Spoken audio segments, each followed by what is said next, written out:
Welcome to Closer to Venus. I'm Johnny Burke, and today's guest is Uma Alexandra Beepat. She is a certified angel guide, spiritual medium, and Reiki master. She uses her intuitive gifts to help her clients find freedom from fear, limiting beliefs, and emotional pain.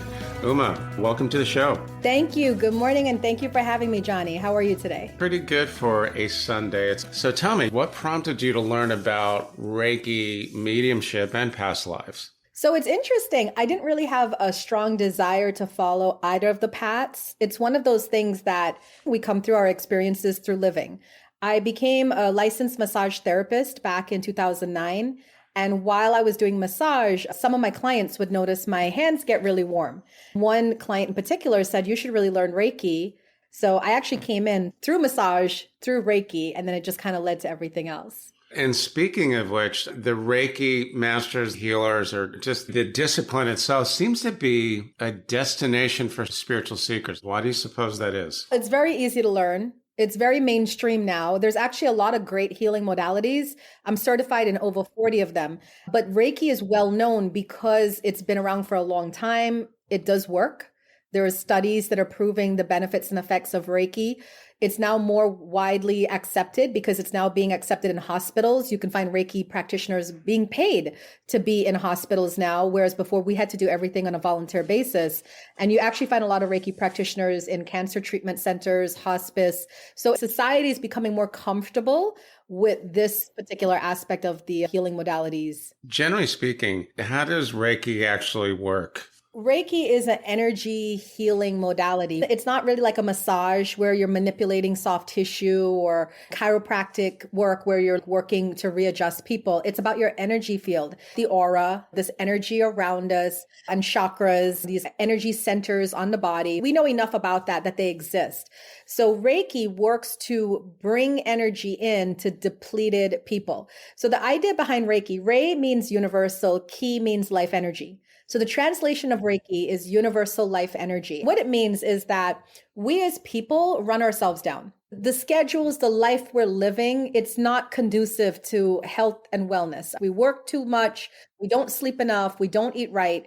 So when you get a Reiki session, it's seeking to restore you on an energy level. So most people after a Reiki session would report feeling lighter, refreshed, like they rested, like they took a 12-hour nap. So if you keep doing it on a continual basis, then you find people saying stuff like, "I got my energy back. I'm sleeping better. I'm more calm throughout the day." So it's in a way restoring them to that mind, body, spirit balance. Yeah. The healers or practitioners are now being paid in hospitals, whereas before you're saying they had to basically do it on a volunteer basis. Did this start happening recently, or has it been that way for a while? No, not recently. I became a Reiki master teacher in 2009. And it was around 2015. The first news for me was in England, where they actually paid, I think it was £19,000 annual salary to a Reiki healer to work in the hospital. So it's slow moving. It's not as fast as it could be, but we can be thankful for people like Dr. Oz. He's a TV personality. He's a doctor, but his wife is a Reiki master teacher.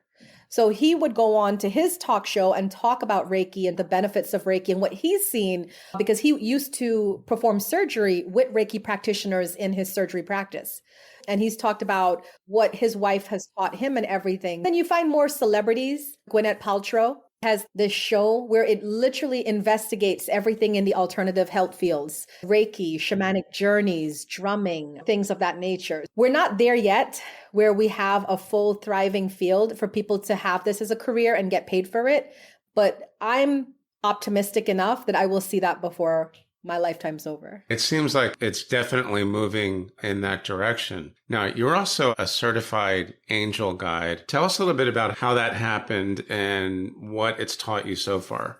The term certified angel guide, that came from a specific group that I was studying from.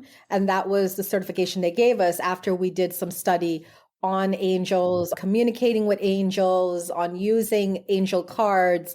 So after I went through a period of study with that particular group, that was the guide that I got. I don't think realistically anybody could say a certified angel guide can access the angelic beings. And also we have to look at the terminology. The one thing I like to say at my center is we all live on this earth but we don't live and exist in the same dimension. It means that nobody's wrong. The way we think is we think according to our dimensions. Most people actually believe angels are human, like human form. They look like us. They just have wings on their back. Other people, different dimension, believe angels are nothing more than energy. They're vibrations. So the idea behind being like an angel guide with the work that I do, it's called channeling. And what channeling is, you take yourself to a higher level within your conscious, within your psyche, and then you're able to access some universal wisdom. In my understanding, this comes from the angelic vibrations, which is really focused on those higher values, love, compassion, peace. Those are like the messages that would come through when I do a channeling session. And they do come from those angelic vibrations. Now, there are actual angel guides that will say, I'm going to channel Archangel Michael. They're very specific to who they channel. And I respect that because we all are operating in different dimensions and we all have different ways we see something and the way we relate to things. There's so many healers and light workers is what we call ourselves, that I like to support everyone. To me, once they're preaching peace, love, light, and positivity, it's okay. Even if it differs from my belief, it's okay. It's interesting that you brought up Archangel Michael. I just did an episode last week with a woman. Her name's Lucy Brand, and she is talking about the same type of things that you are. During the episode, she said he's actually here right now. I made a couple jokes about it, like, hey, can he help me do this or help me do that? But she talks about that as if she just described a trip to the grocery store. So going back to what we were just talking about, you made a remark about no one is wrong because they're in different dimensions. Does that mean one person might be living in third dimension or third density? I still get those two confused. And another person might be living in 5D. The fifth dimension, yeah. Is that accurate or not? Yeah, that is the biggest divide we see is the people who are living in fifth dimension and the people living in third dimension. So people in fifth dimension, it is said, these are all theories, people that are in fifth dimension practice more unconditional love. So you and I can have an argument. We can decide to separate and no longer be friends, but somebody in fifth dimension wouldn't look at the negativity of that. They would just see it as, I still love this person, but our paths are leading us in different directions. We're differently aligned. So I release them with love. It's like a conscious breakup. Somebody who lives in third dimension still operate to principles like right and wrong, good and bad. That's where we start to see the heatedness coming in. Like, if you don't believe what I believe, you're wrong. That's what we see the majority of the earth is. It's filled with third dimension. What light workers are trying to do is create more of that fifth dimensional energy. We're trying to raise the dimensional aspects of people so that we can all be living in that fifth dimensional reality where it's okay to have differing opinions and everyone still love each other.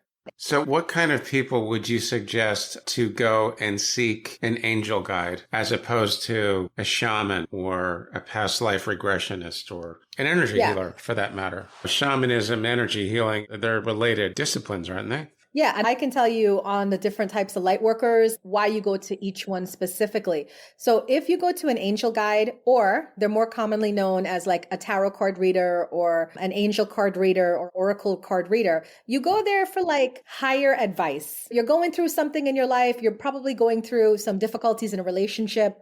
You need to make a career change. You're feeling kind of stuck in life. At that point, you would consult one of these angel guides because what they do is they channel information for you from a higher source. Most times, if you're an intuitive person, when you get a reading from someone, it validates what you already know. And that's how it's supposed to work. I like that. And I like the fact that there are many different types of light workers. It seems like there's as many different types of light workers as there are medical doctors for different symptoms. You wrote a book a while back called Living the Awakened Life. Let's talk about that. What inspired the book? The book, The Awakened Life, was written about my own journey. I had lots of clients that came to me for massage and they would talk during their massage and I would listen. But after a while, I felt the need to talk back because I was just getting all this information, the channeling again, like I told you. At the time, I felt like I was just being helpful. I was just offering good advice. But every single time I would give information, people would get very emotional. They would start crying, the hair on their skin stand up. It was like a supernatural experience. And this one lady said to me, now this has been said to me many times, but for some reason it stuck. And she said, you know, you really need to write a book because every time I come here, you give the best advice. And when I leave, I forget everything. I just wish I had a book about the things that you know, you believe, you understand. So the way the universe works is what you put out, you get back. Very law of attraction based off of law of vibration. One night, I don't remember when, it was maybe weeks after she had that comment to me. I just woke up at like 3 o'clock in the morning. And a lot of people know that 3 o'clock, the witching hour, right? I woke up at 3 o'clock in the morning, and from 3 to 11, 8 hours, I just wrote. And this was done. It was just completely channeled. So that book was downloaded? Yeah. Is that what that's called? I've talked to people that have described themselves as scribes for spirit, which I think is very close to, if not the same thing that you're describing with living the awakened life. So with the clairsenses, most people know about clairvoyance, the gift of seeing, and clairsentience, the gift of feeling. I have claircognizance, which is the gift of knowing, which is what channelers use when they're accessing this information. Lots of intuitives talk about ascension, waking up. Why do you suppose this is happening now? It's been happening longer. What I've noticed in the metaphysical community is that there's awakenings in waves. There was that awakening moment in 2000. Remember when we all were like doomsday, 1999, the computers, all that, right? That was the first wave of awakening, was 2000. I came in on that wave. Then after that, it was 2012. That was like another wave. And then we are supposedly having another wave that came in at 2020. It's relative to your awakening. When it happened again in 2012 and 2020, you're seeing what people are going through, but you already went through it. But then if you awoke in 2012, then it feels new because everybody's going through the same thing at the same time. Why does it happen in waves? That is a good question. The only thing I know is that the Schumann resonance scale does predict it. When they start to see those high spikes go up, they know that the consciousness is raising yet again. There are many theories about it. Some people say it's alien oriented, that we're all aliens and they flip a switch and some of us turn on at certain parts in time. A lot of people also say it's the collective consciousness growing. As we all awaken, we add to mother brain. I really want to say it happened with the 70s kids, the hippies. We talk about the indigo children. Now they have rainbows and crystals. My belief is that the hippies, the children of the 60s and 70s, were the scouts. So if we have these enlightened, very high vibrational beings coming from different planets, but they won't send the whole community at the same time, right? For safety reasons, they won't send the whole community. You send scouts. So I feel the hippie generation were scouts. That's why they just didn't fit in. They were like, I don't want to shower in this planet. Make love, not war. Give me the drugs. I just need to tap out. This is crazy here. They got everything backwards here. You can probably lean on your claircognizance to answer a lot of these questions because it's knowing. Is it alien based? According to a well-known medium that I did interview a while back, they prefer to be called star beings and refer to themselves as our star family, because alien means apart. From what I'm told, they don't like to consider themselves as being apart from us. So I believe I'm a starseed. Right? Okay. I'm a clear cognizant person. So when I get these things that I know, I need validation. It's not enough for me to just have the knowing. We got to create some form of checks and balances. So I went to 3 different readers on 3 different continents, one in America, one in Australia, one in Europe. And they all said on different readings, I'm Pleiadian. The Pleiadians are the spiritual teachers. When I started to look up the Pleiadians, I very much identify with a lot of what was written. If someone was to say you're alien, I don't take offense to it because I do believe in aliens. I do believe that we have this community between our world and theirs. But I just believe also too, there's a very strong 3D reality still existing on this planet. This planet is very much run by a matrix. Until we break out of that fear energy, we can't really realize our divinity until we stop being afraid. Going back to the starseed, briefly describe for us what exactly is a starseed. So a starseed is someone who has extraterrestrial origins in past lifetimes.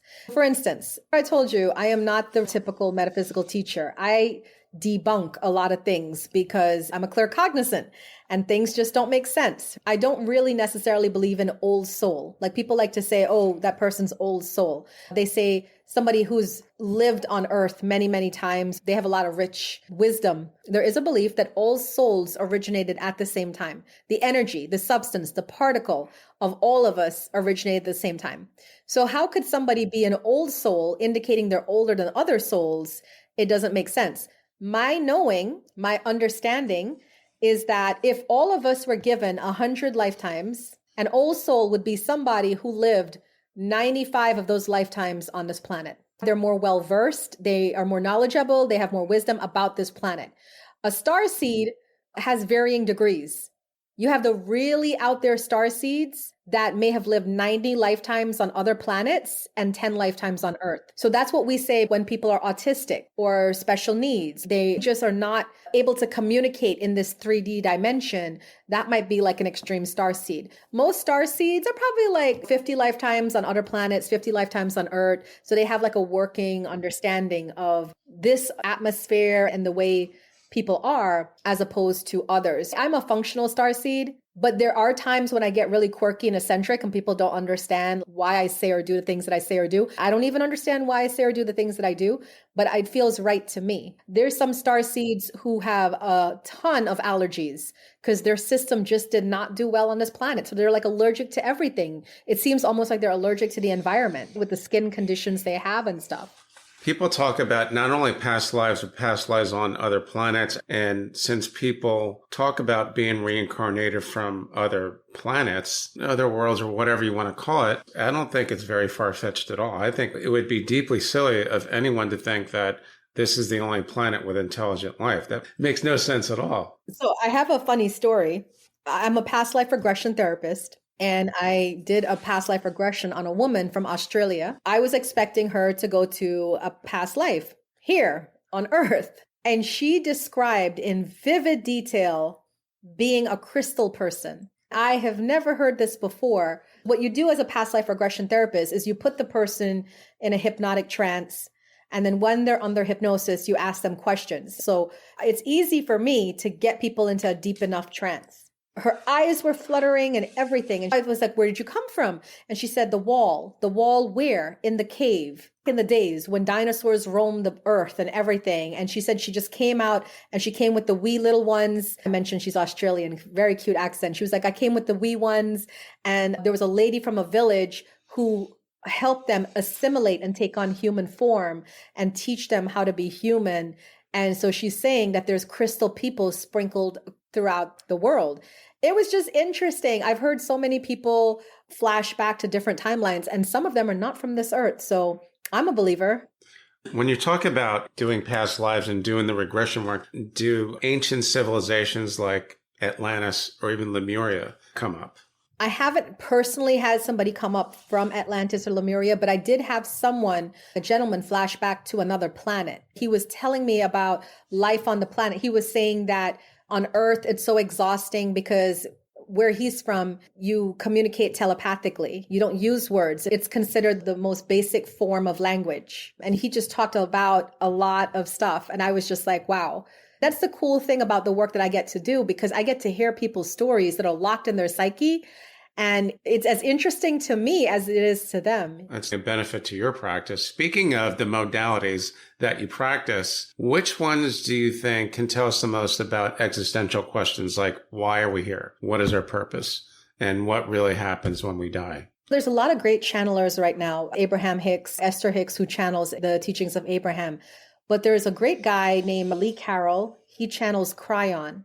And what I like about those channelings is that Cryon is, of course, by definition, alien, because he's not from this planet. Yet he speaks about the success of humans. He says, through Lee Carroll, that the pyramids were not built by aliens. He shows Lee Carroll how the pyramids were built using manpower. I went to one of the talks where they were talking about Easter Island, and Lee Carroll was showing how you can move those big rock structures down to the beach, because they said it had to be by alien. So that's a person that I found very interesting to listen to. Also, Dolores Cannon. She's amazing. I'm glad you brought that up because I have an upcoming guest who's going to talk about a regression technique that is Dolores Cannon's techniques. You just mentioned something about how the pyramids were built. Did you get an idea that it was some kind of sonar? It wasn't just people using manpower lifting the rocks. How did they do it? This is what I walked away with. He was saying it was all just the people. But from what I saw in my own abilities, I saw aliens did come and give instructions on how humans can do it using human strength, using human capabilities. I don't know if they mentioned the sonar or anything like that. I'll tell you something. I did go to Egypt. I did see hieroglyphics on temple walls, and there were aliens in those hieroglyphics. There's one in particular on a cave wall. I don't know where it is, but it's one where it shows two men. They're holding sticks, and above them it looks like a... There's a UFO in many of those hieroglyphics, and I saw it. And people would say, oh, it could be a rock, but why is it elevated? And they make it in a way where it's way above the people below, like to show it's in the air. It's very interesting. Really interesting. Okay, so you like some of the channelers to answer those questions. I do. I'm a channeler. What has to happen, in your opinion, for the metaphysical world to basically not be lumped in that same category as New Age, pseudoscience, and things like that? I don't believe a lot of the light workers today are properly trained. So the problem is we are bringing our own selves down. When you go to a light worker, just jingling bells or rubbing something on your forehead and telling you the cancer's gone, and then the cancer doesn't go, that looks terrible, not just on that person, but on the community as a whole. If you're a new person to this field and you get the wrong healer or the wrong light worker, chances are 90% you're never coming back to this field again. You're going to think we're all quacks, we're all crazy. But what I would like to say is there's a lot of us that have taken the time to study, to learn, to meditate, to understand what this is, and to teach from a respectable place. I do mentorship twice a year, and it's a very grounded approach into this world. A lot of people that come here, they're not mentally and emotionally stable. So now you have unstable people that are giving advice, giving healings, giving rituals to other people, and it's creating a mess. So what I would like to see is maybe accreditation. I would like to see more legislature that allows what we're doing, but in like more formalized setting. Let's have schools. Let's have proper techniques and timelines and requirements, because it's not okay that you can take a class from me over the weekend, become a Reiki master teacher over the weekend, and now is putting up a class the following Sunday. I can see there's a clear and present danger with that type of thing happening. I've had a couple people on from this nonprofit, the Forever Family Foundation. What they do is, among other things, they certify mediums, and they do it with readers, and the sitters will then grade the performance to validate the readings and the evidential mediumship and the things that come up. What you're talking about is like a Forever Foundation type organization that trains light workers. That might be a ways off, but I think that is what you're talking about. There are schools that train the individual light worker. Because what you're finding a lot of is ego. It's not just about giving a reading and using psychic ability. You have to be a bit of a life coach. You have to be a bit of a counselor. You have to learn communications, right?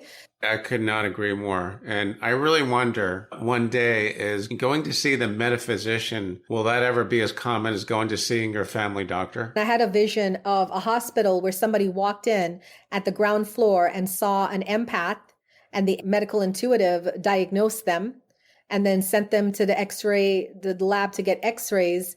And then they went upstairs to a herbalist doctor to get a tincture, then acupuncture done, and then they left. So I do have a vision of that's coming. I just hope I get to see it before I go. If not, I'm sure we're going to be returning at some point, more than likely. Maybe we'll go to a different planet and we'll reunite with Prince and David Bowie and everyone else. And that would be wild. That would be pretty incredible. Uma, thanks so much for joining us today. Very, very good content. How can our listeners find more about you online? So I have a link tree, and I know you'll list the link tree, and also my website, thelotusandthelight.com. You've been listening to Closer to Venus. I'm Johnny Burke. If you enjoyed today's episode, please consider subscribing. You can also leave us a review on iTunes as well. For more information, please go to closertovenus.com. Thanks again for tuning in, and we'll see you next time.